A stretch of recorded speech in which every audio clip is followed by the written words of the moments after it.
جهانگیر مجیدوف اکنون با راندوی چندران از هندوستان میدان داری میکند و شرحان غالب همین جفت را انتظار است. فکر میکنم برای ورزشگری ما این دور اندکی آسان پشت سر می شود. شاید از حساب کم تجربگی پهلوانان جودوی کشور هندوستان. جهانگیر مجیدوف در قهرمانی آسیا 91 مدال برنجی گرفت. در رده‌بندی بهترین های دنیا زمانی که در مرحله نورسی بود طی چند سال این نفوذ را نگاه داشته توانست. برادران هم خورشید و جهانگیر مجیدوف ها این هم یک سلاله پهلوانی برادرانی که خیلی میدانداریشان در مسابقه های با نفوذ با قید گرفته شده است. هم از خورشید و هم از جهانگیر. رقیب 29 ساله او بار دوم است که به میدان میبراید. پندری چندران شیدو میگیرد. کاری سوست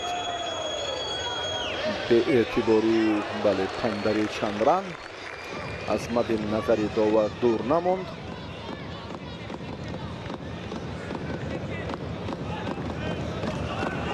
اوی بهترین پرتافت چون با استفاده اصول هلوک بین یا با اصطلاح اوچیماتا بسیار هم پرتافت خوب و جالب و مناسب جهانگیر مجیدوف را شاهد شدیم.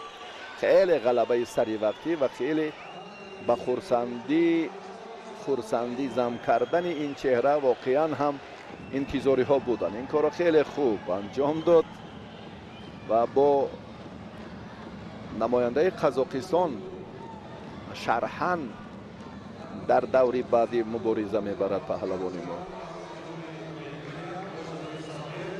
پیروزی اولین وزنی تا 100 کیلو از دسته منتخب تاجیکستان. بسیار هم پرتافت مناسب از حالت راست بودن.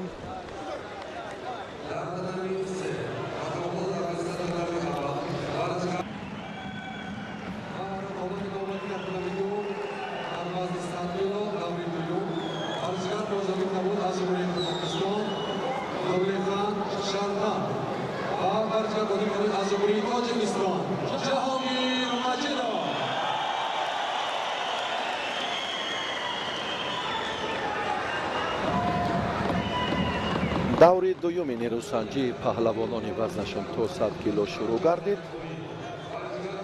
جهانگیر مجیدوف پهلوان ما با خلعت کبود است و شرحان ورزشگری قزاقستان خلعت سفید دارد. پهلوان ما نماینده هندوستان را در دیداری اول مغلوب کرد و شرحان کیم را این خیلی هم جالب، خیلی هم مناسب، شایسته. بیاید یک بار دیگر ببینیم که جهانگیر مجیدوف در این روند چگونه اصول سر کت را استفاده کرد و وزری را مال خود نمود. بسیار هم جالب. در حقیقت هم یک حالت مناسب و امکانیت خوب را جهانگیر ثمرناک استفاده کرد. با پیش رفت در دقیقه اول. شرحان اکنون هراس دارد. جهانگیر به پیش میرود. یک حرکت دیگر رو میخواهد که باز هم خوبتر انجام دهد. اما کجاست این لحظه که انا همین صورت افزایی، انا همین شور و شوق مخلصان، هیجان پای در پای که خیلی مخلصان ما رو فراگیر است، روحیه جهانگیر مجیدوف را قوی تر کرد. ببینید این طرف باز هم یک حرکت دیگر. هلوک بیرونا را در این مورد باز هم هدف استفاده قرار داد. خیلی خوب، خیلی کسبیت بلند و رقابت جالب. با امتیاز اول قناعت نمیکند. جهانگیر مجیدوف باز هم به پیش حرکت دارد. دقیقه دومی سبقت پهلوانان در دور دومی نیروسنجی زیرگروه بی.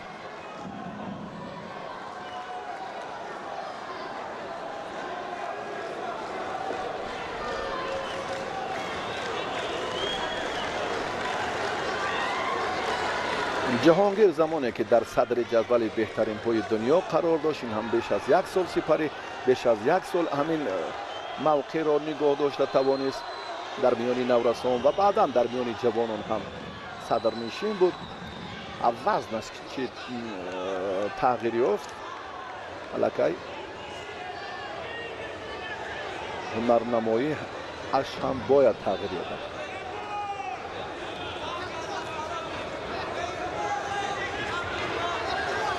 ابتدا در وزن 81 کیلو این سالهای پیش بود، بعدا به وزن 90 کیلوگرم گذشت. اکنون در وزن تا 100 کیلو رقابتی خیلی عبرت بخش نشان داد. وقت خیلی زیاد است. اکنون ما از این چهره باز هم پرتافت دیگر را انتظاریم.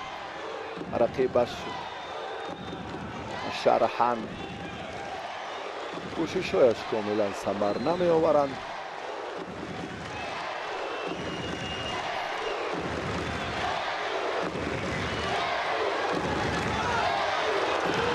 آنامین بسیار حرکتی که از جانب رقیبش انجام داده شد و زود دفاع کرد و برگشت باز حالت راست را اختیار کرد.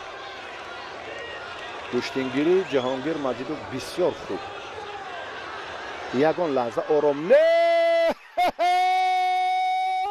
نیست که نیست. بسیار هم در سطح بلند استعداد والای پهلوان تاجیکستان را شاهد شدیم. در دور دوم هم جهانگیر مجیدوف خیلی از خود مهارت والا نشان داد، ظفر یافت و به مرحله دیگر، به مرحله چهارم نهایی مسابقات با نفوذ گرند اسلم که بار اول در تاریخ ورزش کشور در پایتخت وطنی محبوبمان شهر دوشنبه برگزار گشته ایستاده است. حرکت آخرین هم و آزمایی میکنه. همینطور جهانگیر مجیدوف با رقیبش روی گلیم آمدند و برای راه یافتن به مرحله نیم فینالی رقابت را آغاز نمودند. خوب، البته پهلوانی 30 ساله کشور خرواتیا بسیار هم تجربه غنی دارد. ببینید که بسیار حالت زیبا اینجا از عکس حمله رقیب که خوب استفاده هم کرد، ولی خوبتر دفاع او به نظر رسید. مجیدوف حالا از یک حمله بسیار خوبی رقیب خود را رها کرده توانست و اکنون مرکز میدان را میگیرد، خود را رها میکند از رقیب و آستین رقیب را در برابر آن میگیرد. پایزنی های جهانگیر مجیدوف اکنون راهکشایی میکند، سری آستین را میجوید و بالاخره موفق هم میشود. اکنون کشمکشی ها در مرکز میدان از جانب پهلوان خرواتی رو میبینیم. مته است این حالت و شیدو به هر دو پهلوان. دقیقه اولی آزمایی هم پشت سر می شود و هر دو هم موقعیت می جویند. یک سری زانو نشستن جهانگیر مجیدوف که اینجا پرتافتی بسیار عالی بود و یک وزری را هم دوار با او هدیه می کند. پرتافتی زیبایی که جهانگیر مجیدوف طبع مخلصان را اینجا شد گردانید و کل مخلصان را با پا خیزان که اینجا واقعا یک پرتافتی عالی بود که حتی فکر میکنم که به ایپان هم نزدیک بود. بسیار هم مجلل، بسیار عالی و همگی خرسند هستند. ما نیز طبع خوش داریم و اکنون در این رقابتی که اکنون جریان میگیرد شدت بلند می شود. پهلوانی ما اکنون موقع گرفته است. دیگر بار سری ظلم میشنید دوستان عزیز. اکنون بردی پهلوانی ما خواهد بود، ولی ما انتظار میشیم که داوران چی حکم میبرند. قریب به وزر نزدیک بود این حلو که سری زانو نشسته جهانگیر مجیدوف، ولی گذشته می شود. اکنون باز هم توجه میکنیم ولی وقت من می شود و بله تبریک میگوییم جهانگیر مجیدوف رو و غلبه نوبتی او در مرحله 4 نهایی دوشنبه گرند اسلم مبارک باشد. همینطور او به نیم فینال می رود. و شایسته هنرنمایی کرد جهانگیر. اینجا مخلصان هم از مظفریتی و استقبال میکنند و بسیار هم یک درخشش خوب دارد جهانگیر مجیدوف در اولین مسابقه گرند اسلم دوشنبه. پهلوانی بله واقعا بسیار پهلوانی خوب نشون داد سوربون جهانگیر مجیدوف و همگی رو واقعا تابع همگی رو شد کرد. ستاد مربیان رو نیز از این زاویه می‌بینیم که با پوک هستند. بله اینجا لحظه های تکراری رو توجه میکنیم که چگونه جهانگیر کسب امتیاز نمود و در مرحله وزری رو به بار آورد.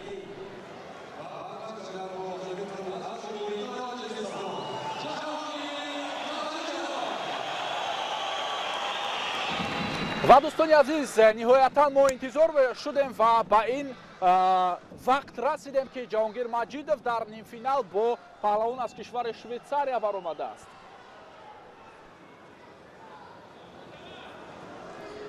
کوشش ایچ و موقعگیری خوبی پهلوانی ما سری حسنی گرفت از سریزانو نشست و ببینید که دیگر بار سریزانو منشیند بسیار عالی اکنون با یک شدت با یک انگیزه ویژه و با یک قوه بسیار هم تحرک دهنده در حال و هوای جهانگیر مجیدوف دیده می شود. احسن اکنون حال و آغاز خوب است و باشد که تا انتها همین گونه در جریان باشد جهانگیر مجیدوف و البته که او را ما امروز تمنا میکنیم که باز در فینال ببینیم. موقع گیری باز هم فشار و از جانب دیگر آواز میبرد فتح محمدبکوف که انا همون اصول خود را استفاده بر کار خود را بکن.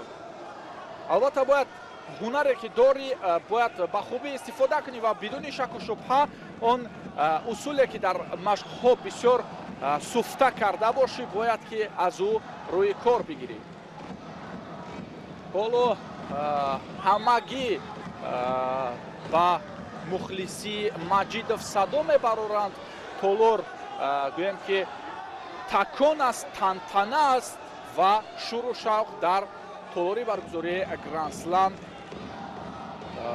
با چشم میرسد و با گوش صدا میدهد. از پهلو بسیار خوب خود رو رها کرد از این اصول پهلوانی ما و قریب بود که عکس الحمله هم نشان بدهد. بار دیگر در حالت تکراری میبینیم این لحظه رو و در رو با نمولوها نگاه میکند پهلوانی کشور شویتساریا که این حالت ارزیابی گردید یا نه. 2 دقیقه دیگر تا انتهای وقتی اساسی تفاوت نه چندان زیاد است ولی برتری در اقتدار هنری مجیدوف بیشتر به نظر میرسد. پایزنی نیرنگ‌آمیز از جانب ایچ از هر دو زاویه و اکنون میبینیم که ایچ نیز و اصول بیرونی تکیه کردنی بود ولی این حالت برطرف شد.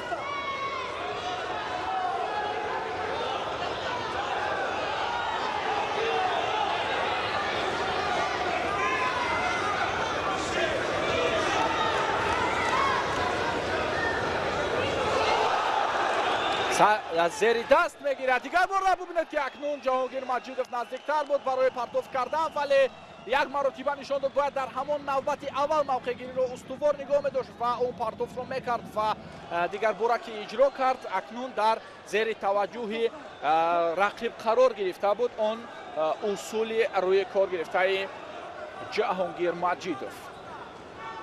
مجیدوف اگر این رقیب رو گذاشته کند اولین بار در فعالیت ورزشیش در جودو او به فینال گرند اسلم میرود. یک نشانی برنجی دارد سال 2021 پهلوانی ما از گرند اسلم ها و در عموم تگی 20 گرند اسلم رو دیده است جهانگیر مجیدوف. فشار از جانب مجیدوف موقع گیری استوار در ایچ دیده می شود.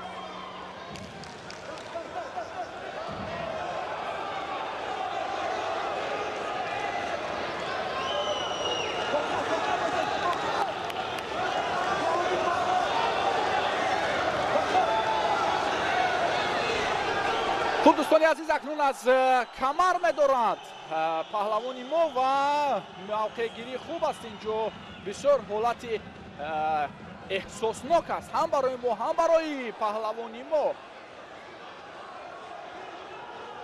وقتی اساسی با انجام رسید و ببینید که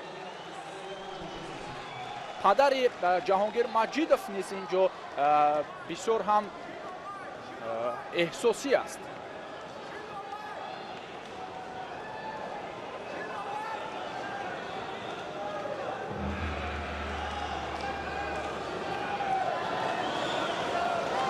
خب دوستان عزیز این نیروسنجی است که طول وقت اساسیش هیچ کدام از پهلوانان به شیدو میسر نشدند، یعنی که اونها بسیار تازه هنرنمایی کردند و بسیار رقابت مجلا نشان دادند. این از کسبیت این دو پهلوان دلالت می‌دهد. ببینید چگونه فشاری خوب دارد در حالت رها کردن از اصول داشته رقیب جهانگیر مجیدوف و امروز ما پهلوانی خوبی او را می‌بینیم و باشد که این نوبت در گلدن اسکور تابع همگی ما را خوشگرداند. صدا می‌برآید، انما غرور ملی بیدار می‌شود در جهانگیر مجیدوف. ببینید اکنون بسیار حالتی خوب، البته ما نمی‌خواستیم این کار برای جهانگیر رخ بدهد ولی متاسفانه که هیچ از یک موقعگیری خوب از کمر گرفتن و زمین بردن پهلوانی ما موفق گردید و باقی نیست. جهانگیر مجیدوف امکان دارد که این شام برای مدال برنجی گرند اسلم خوب آزمایی نماید. خوب میشد که البته به فینال میرفت ولی خب اینجا ورزش است، این ورزش است، اینجا مسابقه است و نفری که بهتر خود را نشان میدهد البته که مرحله رو طی میکند. با پهلوان از کشور بلژیا توما نیکیفروف ورزشکار ما جهانگیر مجیدوف این شام برای به دست آوردن مدال برنجی هنرنمایی می‌کند.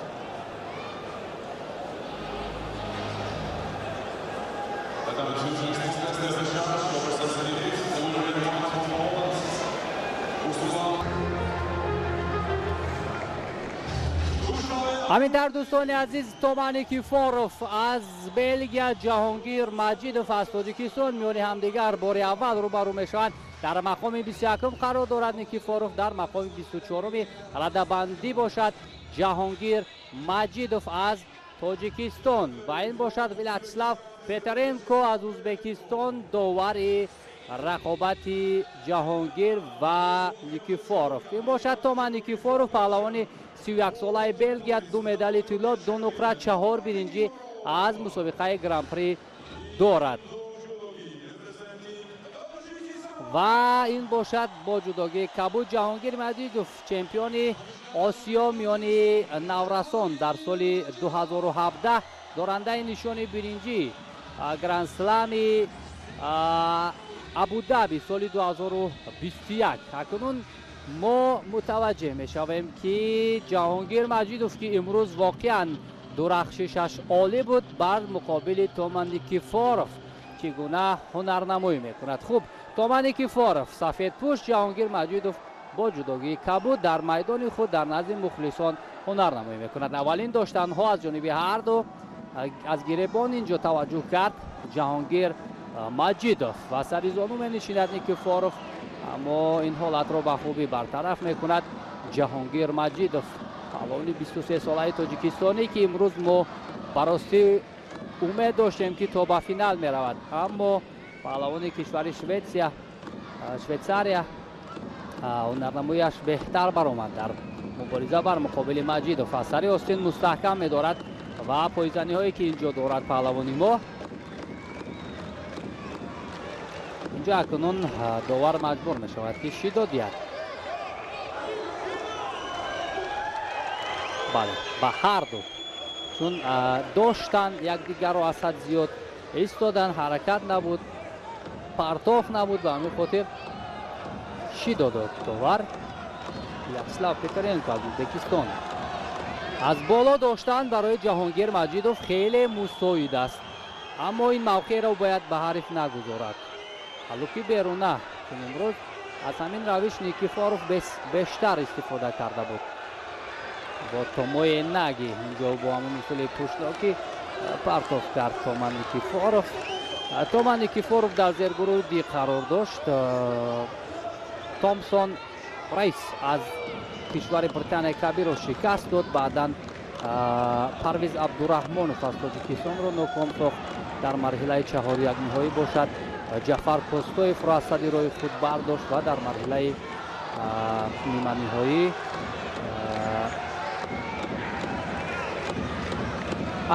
در مرحله چهار یک نهایی از کوستویف شکست خورد و به دور تسلو بخش آمد که آنجا یک کنچیک سورن را از مغولستان ناکام کرد به اینجا آمد. اما جهانگیر مجیدوف درخششش خیلی خوب بود تا مرحله نیمه نهایی آمد. از گریبان و سر زانو نشستن های نیکیفوروف موقعیت برای مجیدوف پرتاف میکند. اینجا نزدیک بود برای گرفتن وزاری. البته مخلصان امیدی در روز آخر به دست آوردن نشان برنجی دوم را هم دارند از جهانگیر مجیدوف. امروز ما اکنون برای نشان طلای وزن جمعی 100 کیلوگرم مبارزه میبریم که رقابتی سخت و سنگین خواهد بود، اما قبل از آن متوجه میکنیم به مهمیت همین نیروسنجی که جهانگیر مجیدوف که از وزن 90 به 100 کیلوگرم گذشت همکنون مطابق شده است. در دو مسابقه اخیر در چمپیونات آسیا در این مسابقه خیلی از خود خوب درک داد.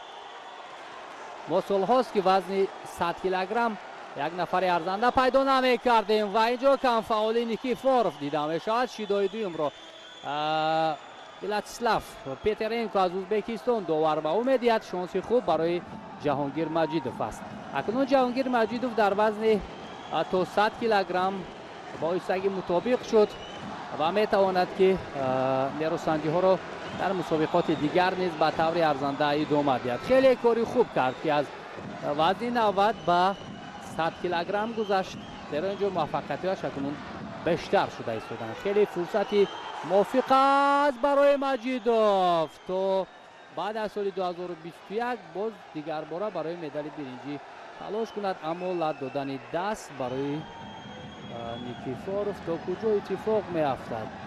مجیدوف باید نگذارد این حالت را وگرنه دستش را می تواند نیکیفوروف لط دهد. خوشبختانه داور باز می دارد این رقابت را. تومان نیکیفوروف خیلی خسته گردیده است.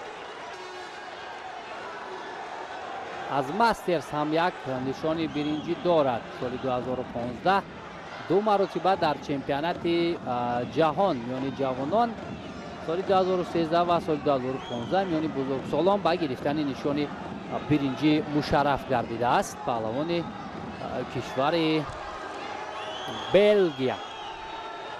اما جهانگیر مجیدوف امروز اثبات کرد که ارزنده گرفتن نشانهای گرند اسلم دوشنبه است. فشار و توانست یا نه داور خاموش است. اینجا اگر مته نباشد حرکت جهانگیر بود کو انا همین حالت یک مرتبه رسیش به زمین بود. همین رو شاید داور به این نوبت نگرفت چون نیکیفوروف یک مرتبه به زمین رسید، بعدا باز جهانگیر حرکتش رو ادامه داد. شاید به همین خاطر بله رقابت ادامه می‌یابد و ما انتظاری یک کارنمایی خوب جهانگیر مجیدوف و مثل محمد جان عبدالجلیل زاده هستیم که تمام ما اثبات کردیم. امروز مخصوصا جهانگیر مجیدوف اثبات کرد که ارزنده همین محبت مخلصان است. امتیاز وزری می شود. تومای نگی رو خیلی عالی استفاده کرد و محبت مخلصان رو باز بیشتر می کند مجیدوف. اما اینجا ولادیسلاو پیترنکو می خواهد چیزی رو توجه کنند. نه همه از روی قاعده است، وزری هست، دیگر باید مجیدوف فاصله رو نگاه دارد. حداقل چند ثانیه دیگر میتواند که گریزد، دیگر نزدیک نشود، چون هر ثانیه بر سودی ما خواهد بود. همینطور تمام دوستان عزیز، مبارک باشد مدال دوم برنجی در روز آخری گرند سلام دوشنبه. جهانگیر مجیدوف در وزن تا 100 کیلوگرم امروز البته طبع مخلصان را شاد کرد و امروز توانست که باز به خزینه دستاوردهای جدای میهن یک نشانی دیگر بیارد. مبارک باشد. اصلا ارزنده برآمد کرد جهانگیر مجیدوف، امروز شایسته هنرنمایی کرد. مدال دومی برنجی اکنون در روز دوم اتفاق میافتد. بسیار خوب درخشید مجیدوف. ما گفتیم قبلا هم که امروز آمادگی جهانگیر مجیدوف در سطح خیلی بلند بود. امروز ارزنده مرحله نهایی بود، ولی مدال برنجی هم در این مسابقات بانفوذ دستاورد عالی است. 3 نشان برنجی، 2 نقره و 1 طلا داریم ما تا حاضر. اگر 1 طلای دیگر امروز تیمور رحیموف صاحب شود، پس ما به صدر جدول میبریم. همین حالت را خیلی تمایل‌نگی که عالی بود از جانب جهانگیر مجیدوف داشت از بالا و بعداً خوشناکی پرتاب کرد، امتیاز و زهر شد. دیگر یگان فرصت به خاطر همان قصد ناکامی پرویز عبدالرحمانوف را گرفت جهانگیر مجیدوف.